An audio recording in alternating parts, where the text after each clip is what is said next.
वो भी नया घर बनेगा उसमें इलेक्ट्रिक व्हीकल का चार्जिंग पॉइंट होना जरूरी होगा। इसके लिए वहां की सरकार एक कानून लाने जा रही है जिसे इसी साल से लागू करने की योजना है। इस तरह का कानून बनाने वाला इंग्लैंड दुनिया का पहला देश बन जाएगा। पूरी दुनिया में इलेक्ट्रिक गाड़ियों को ही भविष्य माना जा रहा है, लेकिन सबसे बड़ी चिंता जो लोगों के मन में है वो है इलेक्ट्रिक गाड़ियों की चार्जिंग से जुड़ी हुई। गाड़ी तो ले लें लेकिन चार्जिंग कैसे होगी? इसलिए इंग्लैंड में सरकार ने नीति बनाई है कि हर घर में गाड़ी को चार्ज करने की सुविधा तैयार की जाए, जिससे लोगों के मन में एक भरोसा पैदा हो पाए। घर में चार्जिंग की सुविधा तैयार करने के लिए कोई बहुत बड़ा निवेश मतलब बहुत ज्यादा खर्चा नहीं करना पड़ता।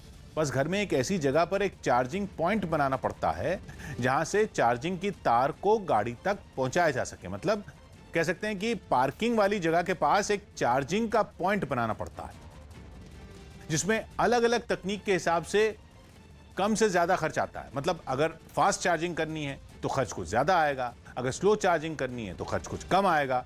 लेकिन नया घर जो भी बनेगा उसमें गाड़ी को चार्ज करने की सुविधा जरूर होगी। इसके अलावा अगर कोई दुकान या दफ्तर बनाया गया तो उसमें 5 गाड़ियों की पार्किंग की जगह पर चार्जिंग की सुविधा तैयार करनी हो।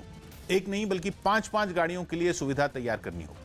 इस नई नीति का मतलब यह है कि जिस वक्त गाड़ियां आमतौर पर चल नहीं रही होती उसी वक्त उनको चार्ज कर लिया जाए। फिर चाहे रात के वक्त घर के गैराज या घर की पार्किंग में खड़ी गाड़ी को चार्ज करना हो या फिर किसी बाजार में या किसी दफ्तर के बाहर पार्किंग में खड़ी हुई कार को चार्ज करना हो।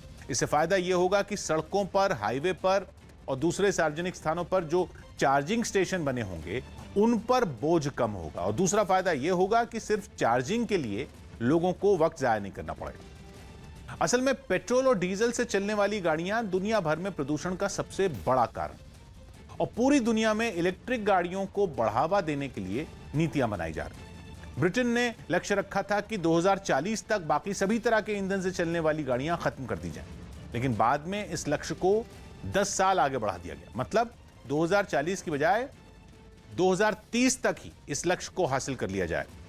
इसीलिए यह कानून लाया गया है ताकि लोग भरोसे के साथ अभी से अपनी दूसरी गाड़ियों को इलेक्ट्रिक गाड़ियों से बदलना शुरू कर